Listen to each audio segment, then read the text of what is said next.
नमस्कार छात्रों, आज हम आपके लिए लेकर आए हैं कक्षा 12वीं का संस्कृत का प्री बोर्ड का पेपर। तो देखिए, इसमें दिया गया है कि सर्वे प्रश्नाः अनिवार्या सन्ति, सभी प्रश्न करने हैं और प्रश्नानाम सम्मुखे अंका प्रदत्ताः, प्रश्नों के सामने उनके अंक दिए गए हैं। तो चलिए, जो पहला प्रश्न है क्या है, उचित विकल्पम चित्वा लिखता, जो इनका जो सही विकल्प है वो चुन करके आपको अपनी उत्तर पुस्तिका में लिखना है। पठित्वा, जो पठित्वा शब्द है, इत्यस्मिन् पदे प्रत्यय, इसमें कौन सा प्रत्यय है, तो इसमें प्रत्यय होगा त्वा प्रत्यय। इसके बाद में दूसरा क्वेश्चन है लियप इति प्रत्यस्य उदाहरणम, लियप का उदाहरण क्या होगा, तो इसका उदाहरण होगा आगत्य। इसके बाद में चक्षुषी भास्करे ततो इत्यस्मिन् वाक्ये विशेषण पदम, तो इसमें जो विशेषण पद है वो भास्कर के लिए आया है तो चक्षुषी आएगा। इसके बाद में आगे चलते हैं, सपिता पितरस्तासाम इत्यस्मिन् वाक्ये विशेषण पदम, तो इसमें विशेषण पद पूछा है तो विशेषण जो पद है वो है इसमें पिता। अगला है यत्नः सुमहान खलानाम इत्यस्मिन् वाक्ये विशेष्य पदम अस्ति, तो इसमें जो विशेष पद है वो है खलानाम। इसके बाद आगे चलते हैं, सर्वस्य लोचन शास्त्रम इत्यस्मिन् वाक्ये विशेष्य पदम, इसमें जो विशेष्य होगा वो होगा शास्त्रम। इसके बाद आगे चलते हैं, इसमें बताया गया है कि संकेतानुसार रिक्त स्थान पूर्यता, रिक्त स्थानों की पूर्ति करनी है। तो मनुष्याणाम इत्यस्य पर्याय पदम, जो मनुष्याणाम मनुष्यों के लिए जो पर्याय शब्द है वो क्या यूज हुआ है, जगत हुआ है कि निर्णाम हुआ है, तो आप इसमें निर्णाम करेंगे। नत्वा इति पदस्य पर्याय शब्दम, तो नत्वा इसका जो पर्याय शब्द होगा वो प्रणम्य होगा। बहुज्ञ इति पदस्य विलोम शब्दम, बहुज्ञ बहुत जानने वाले और अल्पज्ञ बहुत कम जानने वाले, तो इसका विलोम शब्द होगा अल्पज्ञम। परतंत्र इत्यस्य विलोम शब्द स्वतंत्रः। इसके बाद में स्वजनः कुत्र परारति, जो अपने लोग होते हैं उनको हम कहाँ रखते हैं, हृदय और अरि, अपने हृदय में रखते हैं तो हृदय आएगा। प्रतिमान नाटक से रचयिता कौन है, भास। क प्रिय अपत्याज्य, अपना प्रिय होने पर भी किसको त्याग देना चाहिए, सज्जन को कि दुष्ट को, तो दुष्ट अपना कितना भी प्रिय हो लेकिन उसको त्याग देना चाहिए, तो इसमें क्या आएगा, दुष्ट आएगा। चलिए, इसके बाद में अगला क्वेश्चन है युगम मेलनम कुर्तः, इसमें हमें युगम मिलाने हैं। तो देखिए, आदित्येन सह, तो इसका होगा सादित्य, आदित्येन सह सादित्य होगा। स्वर्गाय तरसः, इसका स्वर्ग तरस होगा। न कालः, इसका होगा अकाल। महांतौ बाहु यस्य सा, महाबाहु, ये है महाबाहु हो जाएगा। सनई, ये अव्यय है, और अव्ययम अस्ति, ये तत्र है। तो आपने देख लिया इस प्रकार। तो बच्चों, आपको भी आते हैं पढ़ाई में डाउट्स, घबराइए मत, क्योंकि डाउट नट आपके साथ है ना। चाहे आपका डाउट कैसा भी हो, कहीं से भी हो, उस डाउट का फोटो खींचो, क्रॉप करो, तुरंत वीडियो सॉल्यूशन आपको मिल जाएगा डाउटनट ऐप पर। फ्री में पूछिए, आपके अनलिमिटेड सवालों का सॉल्यूशन डाउटनट ऐप पर आपको मिल जाएगा। चाहे आपका सवाल क्लास 6वीं से लेकर 12वीं तक का हो, आईआईटी, जेई, नीट या फिर सीबीएसई, यूपी, बिहार, राजस्थान या फिर अदर बोर्ड का हो, चाहे कोई भी सब्जेक्ट हो, physics, chemistry, math, biology, science, सबका सॉल्यूशन मिलेगा आपको डाउटनट ऐप पर। साथ ही डाउटनट ऐप पर चल रही है class 9 to 12 IIT, JEE, NEET की लाइव क्लासेस, जिनसे पढ़कर इंडिया के सभी बच्चे रैंक 1 लेकर के आ रहे हैं। तो देर किस बात की, लिंक डिस्क्रिप्शन में जाइए, डाउनलोड कीजिए डाउटनट ऐप को। से हमको इसको मिलाना है। इसके बाद में प्रश्न 4 है, इसमें एक वाक्येन उत्तरतः भू धातु लंग लकारस्य प्रथम पुरुषस्य एक वचनस्य रूपम लिखतः, तो भू धातु होती है, उसका लंग लकार में प्रथम पुरुष एक वचन में लिखना है, तो ये हो जाएगा अभवत, और ताप हो जाएगा हलंत। इसके बाद में गम धातु लट लकारस्य, गम धातु में लट लकार में प्रथम पुरुष में लिखना है, तो गम धातु लट लकार प्रथम पुरुष द्विवचन लिखना है, तो इसके रूप होते हैं गच्छत गच्छतः गच्छन्ति, तो इसमें क्या हो जाएगा, गच्छतः हो जाएगा। हस धातु लट लकारस्य प्रथम पुरुषस्य एक वचनम रूपम लिखता है, तो इसमें हो जाएगा हस धातु में जो लट लकार प्रथम पुरुष एक वचन है हसति हो जाएगा। स्वागतम इति पदस्य संधि विच्छेदम कृत्वा, तो इसमें यण संधि है, इसमें हो जाएगा सु के बाद आगतम, तो ये हो जाएगा यण संधि हो जाएगा। इसके बाद में योगेन प्लस अंते, इसमें दीर्घ संधि है, तो इसमें जो है ना और आ मिला के क्या हो जाएगा, इसमें हो जाएगा ना, इसका मतलब हो जाएगा योग नान्ते, तो ये जो है दीर्घ संधि हो जाएगी। और इसके बाद में वृद्धि संधि के 2 उदाहरण दिखिए। तो आप वृद्धि संधि में आप देखते हैं डबल मात्रा आती है, उसमें वृद्धि संधि होती है, चाहे वो छोटी बड़ी एक ही मात्रा हो या बड़े ओ की मात्रा हो। तो इसमें हो जाएगा जैसे सदैव, इसमें 2 मात्रा आई है सदैव, तो ये सदैव जो है वृद्धि संधि का उदाहरण है और इसमें लिखा है वृद्धि संदेह उदाहरण द्वयम लिखतः। दो उदाहरण लिखने हैं, तो एक और उदाहरण लिख लीजिए आप, एक लिख लीजिए, एक प्लस एक बराबर एक। इस प्रकार से ये जो है व्यंजन वृद्धि संधि के उदाहरण हो जाएंगे। इसके बाद में व्यंजन संधि के दो उदाहरण लिखने हैं, तो सत प्लस जन बराबर सज्जन, तो आप सज्जन लिख सकते हैं, ठीक है। और तट प्लस टी का तट्टी का लिख सकते हैं, तट्टी का। इस प्रकार से व्यंजन संधि के कई उदाहरण हैं, वो आपको मिल जाएंगे। ठीक, इसके बाद में शुद्ध वाक्यानाम सामेच्यम आम, अशुद्ध वाक्याम समेच्य न इति लिखतः। चलिए, जो शुद्ध वाक्य हैं उसके आगे हाँ लिखना है और जो गलत वाक्य है उनके नीचे ना लिखना है। तो स इति रूप प्रथमा विभक्ति, स प्रथमा विभक्ति का सही बात है। रामेण इति रूपम चतुर्थी विभक्ति में गलत है, क्योंकि रामेण तृतीय विभक्ति का है, तो इसके आगे ना लिख देंगे। वयम इति रूपम द्वितीय, वयम प्रथमा विभक्ति का है, द्वितीय का नहीं है, तो इसको गलत कर देंगे। वयम का द्वितीय होता है अस्मा, हम आवाम वयम, जो वयम है वो प्रथमा विभक्ति के बहुवचन का रूप है, ये द्वितीय विभक्ति का नहीं है। उपासना इत्यस्मिन् पदे उपसर्गः अस्ति, ये सही है। वियोग इत्यस्मिन् पदे योगः उपसर्गः अस्ति, इसमें योग जो उपसर्ग नहीं है। इसके बाद में अनुगमनः इत्यस्मिन् पदे अनुपसर्ग अस्ति, ये हमारा सही है। इसके बाद में आगे चलते हैं और प्रश्न 6 की बात करते हैं। प्रश्न 6 में देखिए, अधोलिखित प्रश्नानाम उत्तराणि संस्कृते लिखतः। इसमें हमें क्या करना है कि जो प्रश्न दिए गए हैं इनको जो है हमें संस्कृत में लिखना है। तो देखिए, काव्याम न प्रमिदत्तव्यम, तो इसमें जो है इसका जो शुद्ध आंसर होगा वो होगा स्वाध्याय। आप वीडियो को पॉज करके लिख सकते हैं, स्वाध्याय प्रवचनाभ्याम न प्रमदत्तव्यम। आगे ये लिख देंगे तो काव्याम की जगह पे क्या हो जाएगा, स्वाध्याय प्रवचनाभ्याम, ठीक है। इसके बाद में अगर हम दूसरे इसकी बुद्ध किमर्थम तपोवनम प्रविष्टा, बुद्ध क्यों गए थे वन में, तो इसके लिए आ जाएगा बुद्ध, और किमर्थ की जगह पे आ जाएगा जरा, इस किमर्थ की जगह पे आ जाएगा जरा मरण नाशार्थम, जीवन मरण के नाश के लिए वो तपोवन में गए थे, तो इसमें आ जाएगा जरा मरण नाशार्थम तपोवनम प्रविष्टः।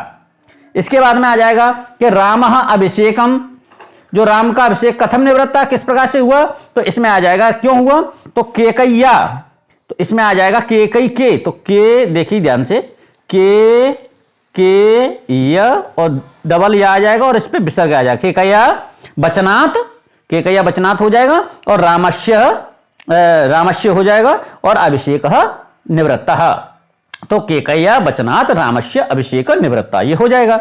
इसके बाद में अगला क्वेश्चन है, के तम रघुवंशम श्रोतुम अर्हन्ति, तो उस रघुवंश को कौन सुनते हैं, तो के की जगह लोका आ जाएगा, तो लोका पे विसर्ग आ जाएंगी, लोका तम रघुवंशम श्रोतुम अर्हन्ति।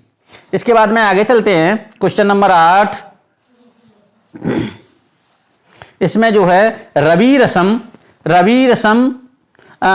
किमर्थम आदंते, तो रवि जो है, जो सूर्य है वो पृथ्वी से कितना जो लेता है, तो इसमें होता है रवि रसम सहस्त्र गुणाम, रवि रसम किमर्थम आदत्ते सहस्त्र गुणाम उत्सटम आदंते। इसके बाद में है रात्रौ के प्रविशन्तः, रात्रि में कौन कौन आ सकते हैं, तो रात्रौ परिचितः प्राप्त परिचय, आप वीडियो पोज करके लिख सकते हैं, रात्रौ रात्रि में, परिचिता प्राप्त परिचय, पुत्रा आहूता बा प्रविशन्ति, ये इस प्रकार से क्वेश्चन हो जाएगा।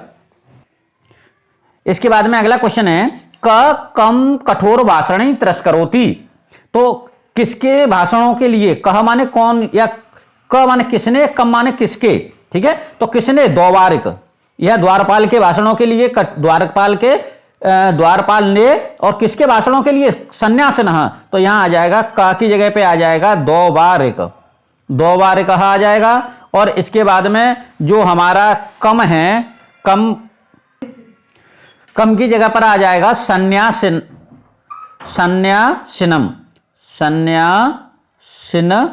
और कम है तो इसमें मां भी लगा देंगे। देखिए, हमारे क्वेश्चन में जो विभक्ति पूछी जाती है हमें वही विभक्ति लगानी होती है।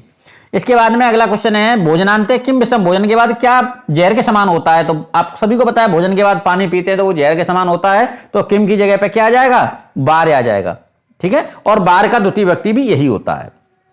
इसके बाद में क्वेश्चन नंबर 10, सिंह केन विवाति, तो सिंह बलेन, केन की जगह क्या आ जाएगा, बलेन, बलेन आ जाएगा। इसके बाद में केन कुलम विभाति, तो सुपुत्रेण कुलम विभाति। इसके बाद में क्वेश्चन नंबर 11 पे चलते हैं। यह है कदा हल्दी घाटी मत माननीयाम शोभाम दधाती। तो इसमें जो कदा की जगह आ जाएगी कब, तो कब में आ जाएगा, आप कदा की जगह लिख देंगे उस से, ठीक है, ये ऊषा काल की बात होती है, तो ये सप्तमी व्यक्ति आई है उस से, तो कदा की जगह पर ये क्या कर देंगे, उस से आगे लिख देंगे हल्दी घाटी मत माननीयाम शुभम ददाती। इसके बाद में आगे चलते हैं, आचार्यस्य कीदृशमानी कर्माणि सेवितव्यानि। तो इसमें जो है कीदृशानी लिखा है, इसकी जगह पे लिख देंगे अनवधाने, इसकी जगह पे अनवधान लिख देंगे। उसके बाद में कर्माणि सेवितव्यानि और वही लिख देंगे। इसके बाद में आगे क्वेश्चन नंबर 12 है। इसमें क्या लिखा हुआ है कि रेखांकित पदान आधृत्य प्रश्न निर्माणम कुरुतः कोपि द्वे। कोई दो है, इनमें क्या करना है, हमें क्वेश्चन बनाना है। तो ध्यान से देखेंगे इसमें क्वेश्चन कैसे बनाते हैं। तो जो मया है, ये इसमें तृतीय विभक्ति आई है, अहम माम मया, तो हमें क में तृतीय विभक्ति लगाएंगे, तो क कम केन, तो केन आ जाएगा। तो केन एकाकिना गंतव्यम, ठीक है, केन एकाकिना गंतव्यम। राज्ञा हस्तेन एव विसर्जिता, तो इसमें भी राज्ञा की जगह क्या आ जाएगा, केन आ जाएगा। पितरः जन्म हेतवः आसन, तो ये हो जाए पितरम, पिता की षष्ठी विभक्ति है, तो इसमें कासाम आ जाएगा, सप्तमी, कासाम जन्म हेतवः आसन, ठीक है, पितरः की जगह पे कासाम आ जाएगा। और मातु, जो मातु शब्द है, इसमें आ जाएगा कस्यहा, द्विवचन आएगा और षष्ठी आएगी, कस्यहा, ठीक है। इसमें आगे सब सेम टू सेम वही लिख देंगे, ठीक है। इसके बाद में क्वेश्चन नंबर 13 आएगा। क्वेश्चन नंबर 13 में क्या है कि देखिए, अधोलिखितेषु संवादेषु कः प्रति कथयति इति लिखित कोऽपि द्वे। ये जो सेंटेंस दिया गया है, ये जो है कौन बोला है और किससे बोला है। एक शरीर संक्षिप्ता पृथ्वी रक्षितव्यः, ये किसने बोला है और किसके लिए बोला है, तो ये जो है भगवान राम ने बोला है। और किसके लिए बोला है, कांचुकीयम। देखिए कांचुकीयम, यहां जो है कम की जगह पे लास्ट में मां जरूर आएगा, तो इसमें आ जाएगा कांचुकीय और म, कांचुकीयम लास्ट में मां आ जाएगा, हलंत यानी द्वितीय व्यक्ति को, कर्म कारक को, ठीक है। अब दूसरा क्वेश्चन है, नव निरपति विमर्शे नास्ति शंका प्रजानाम, ये कौन बोला है, तो ये भी राम बोले हैं और कांचुकीयम से बोले, ठीक है। न शक्नोमि रोषम धारयितम, ये कौन बोला है, ये लक्ष्मण बोले हैं, तो लक्ष्मण में आ जाएगी यानी प्रथमा व्यक्ति लक्ष्मणः, का में क्या आ जाएगा, लक्ष्मणः। और किससे बोले हैं, कम प्रति, तो ये हो जाएगा रामम प्रति, तो वो रामम हो जाएगा, रामम, ठीक है। इसके बाद में एनाम उद्देश्यम देवता नाम प्रणमाम क्रियते, ये कौन बोला है, ये सीता बोली है कि सीता, तो यहां सीता आ जाएगी। और किससे बोली है, राम से, तो यहां रामम आ जाएगी, ठीक है। इसके बाद में क्वेश्चन नंबर 14 देखिए, वेदंगान कत संति, वेद के कितने अंग होते हैं, तो वेदंगान षड अंगान संति, वेद के 6 अंग होते हैं। अब तेसाम नामान लिखता, उनके नाम लिखने हैं, तो उनका नाम होता है, देखिए ध्यान से, शिक्षा, नंबर 1 शिक्षा, नंबर 2 कल्प, नंबर 3 निरुक्त, नंबर 4 व्याकरण, छंद और ज्योतिष, ये 6 होते हैं। कौन कौन से, शिक्षा, कल्प, निरुक्त, व्याकरण, छंद और ज्योतिषी, ठीक है, ये वेद के 6 अंग होते हैं, तो आप इनको लिख सकते हैं। इसके बाद में पंचतंत्रे कति तंत्राण संस्थि, तो पंचतंत्र में कितने तंत्र होते हैं, 5 तंत्र होते हैं। पहला होता है मित्र भेद, कौन होता है, मित्र भेद। दूसरा होता है मित्र संप्राप्ति, तीसरा होता है ककोलुकीय, और चौथा होता है लब्ध प्रणासः। इसके बाद में और एक जो लास्ट होता है वो होता है अपरिचित और कारक, अपरिचित कारक। तो ये 5 तंत्र होते हैं पंचतंत्र के। इसके बाद में आगे चलते हैं, महाकवि भासस्य नाटका नामानि लिखतः, महाकवि भास के नाटकों के नाम लिखिए। तो देखिए, महाकवि भास के जो नाटक हैं वो कितने हैं, तो महाकवि भास के जो नाटक हैं वो 13 हैं। तो कैसे लिखेंगे, महाकवि जो भास हैं उनके 13 नाटक है, तो महाकवि भासेन, महाकवि भास के द्वारा त्रयोदश नाटकानि रचितानि, महाकवि भास के द्वारा 13 नाटकों की रचना हुई है। अब उनके उनके नाम भी लिखने हैं। तो स्वप्न बास बदत्तम पहला नाटक है, दूसरा है प्रतिज्ञा, फिर है योगंध रामायणम, उसके बाद बालचरितम, उसके बाद पंचरात्रम, उसके बाद प्रतिभा, अभिषेक, दरिद्र, चारुदत्तम, इत काव्यम, इसके दूत काव्यम, इसके बाद में दूत घटोत्कच नाटकम, दूत घटोत्कच नाटकम, इसके बाद में कर्णभारम, इसके बाद में उर्भंगम और उसके बाद में अभिभारकम। तो ये 13 नाटक हैं जो महाकवि भास द्वारा लिखित हैं। इसकी जगह पे आप इस क्वेश्चन को ज्यादा करना करें, क्योंकि इसमें बहुत छोटी सी एक छोटा सा आंसर है कि हितोपदेश कस्य कवि रचना। हितोपदेश किस कवि की रचना है? तो हितोपदेश किसकी रचना है? नारायण पंडित की। तो यहां लिख देंगे हितोपदेश, कस्य की जगह क्या आ जाएगा? षष्ठी विभक्ति है तो नारायण पंडितस्य आ जाएगा, नारायण पंडितस्य कवि रचना अस्ति। इसके बाद में अगला क्वेश्चन है, ये अधोलिखितम गद्यांश पठित्वा प्रश्नानाम उत्तराणि संस्कृते लिखतः संभ्रन्ते किंचिदंधकारे भुसुंडी स्कंदे निधाय निरूपणः निरुच्यमाणः आगत प्रत्यागत च विद्वानं प्रताप दुर्गस्य कश्चापि पादक्षेपका ध्वनिमाब्श्रुतः तथा स्त्री भूय पुरतः पश्यन् सत्यापि प्रकाशे कमप्य ग्रामीण गंभीर स्वरेण अब्रावीत अथ क्षणांतरम पुनः स एव पाद ध्वनिम अश्रावितः भूय साक्षेप भोवत कह एस मुमूर्षः समायत बगिरह। इसमें क्या है कि इसके आधार पर हमें ये जो क्वेश्चन दिए गए हैं उनके आंसर लिखने हैं। चलिए पहला क्वेश्चन देखते हैं। कह कश्यापि पादक्षेप ध्वनिम अश्रुतः, किसने किसके पैरों की ध्वनि सुनी? तो कह की जगह पे आ जाएगा प्रताप दुर्ग के द्वारपाल ने, तो प्रताप दुर्ग द्वैबारिकः, कह की जगह पे क्या आ जाएगा? प्रताप दुर्ग द्वैबारिकः। और कश्यापि पादक्षेपम, कश्यापि तो वही कश्यापि किसी के उसका पता तो है नहीं, तो कश्यापि पादक्षेप ध्वनिम अश्रोषितः। कीदृशी स्वरेण, तो कीदृशी की जगह आ जाएगा गंभीर, ठीक है, गंभीर स्वरेण अभावितः।